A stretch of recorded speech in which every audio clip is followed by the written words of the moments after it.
The Lost Episodes Vault. The Forbidden Collection. Deep beneath the archives of a forgotten animation studio, behind a door with no records, no keycards, no reason to exist, lies something that shouldn't be there. They call it the Lost Episodes Vault. It started as a rumor, a storage room where banned animations, unaired pilots, and unfinished cartoons were quietly buried. Stories of animators who had gone too far, test reels that broke all the rules of family entertainment, scenes that felt too real, characters that moved in ways they shouldn't. Executives would pull the plug before the public ever saw them. But the cartoons never disappeared. They were stored here, locked away, forgotten. Until now. The Filmmaker's Mistake. Nathan Price was a documentary filmmaker known for his exposés on Hollywood's hidden history. When he heard whispers about an abandoned animation vault, he thought he had struck gold. After months of digging, he finally got a lead, an old janitor who had worked at the studio before it shut down. "It's real," the old man muttered, lighting a cigarette with shaky hands. "But you don't want to go down there. It ain't just lost episodes. It's wrong." Nathan pressed for details, but the man refused to say more. A week later, he was found dead in his apartment. No signs of forced entry, no cause of death, just a single VHS tape left on his coffee table, unlabeled. Nathan took that as a challenge. That night, he broke into the abandoned studio. Opens. The studio was a graveyard of forgotten dreams. Dust-covered desks, cracked animation cells, old film reels stacked in rusting cabinets. Nathan followed the janitor's directions through a storage hall, past the collapsed ceiling in Studio B, and down a hidden staircase that wasn't on the building's floor plan. At the bottom, he found it. A heavy metal door, rusted at the edges. No handle, no electronic lock, just a keyhole. And there, on the floor in front of it, was a single antique key, waiting. Nathan hesitated. Then, with a deep breath, he picked it up and turned the lock. The door swung open by itself. The living cartoons. Inside, rows of shelves stretched into the darkness, packed with old film reels, VHS tapes, and dusty hard drives. Everything was unmarked. Nathan grabbed the nearest tape and loaded it into his portable player. The screen flickered to life. It was an old Mickey Mouse cartoon, but not one he had ever seen before. Mickey stood in an empty street, staring at the camera.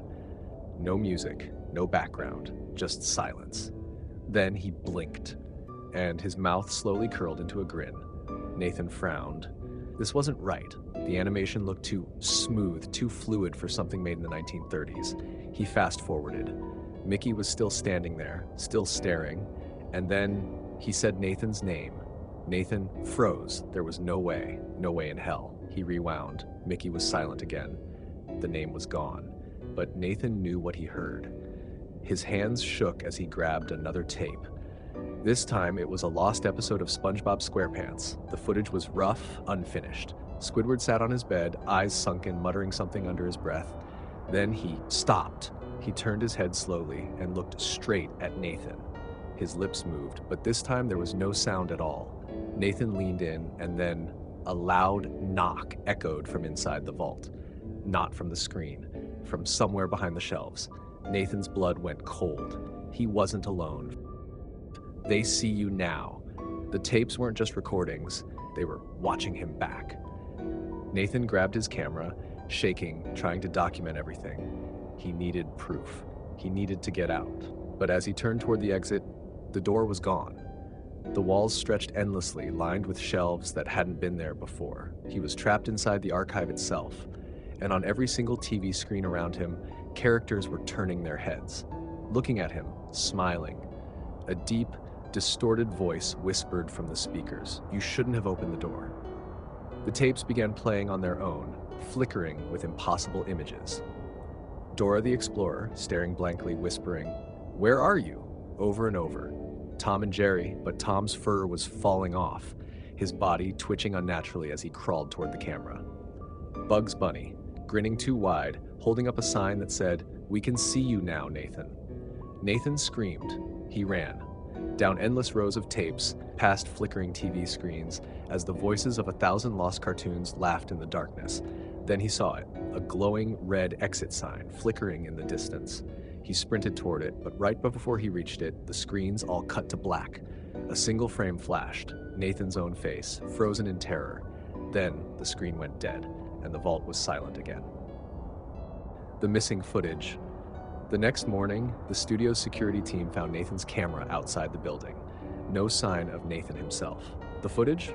Nothing but static, except in the very last frame, for a split second barely visible, a cartoon hand reaching toward the lens, still drawn in ink, still smiling. And if you listen closely, right before the tape cuts off, a voice whispers, "You're next."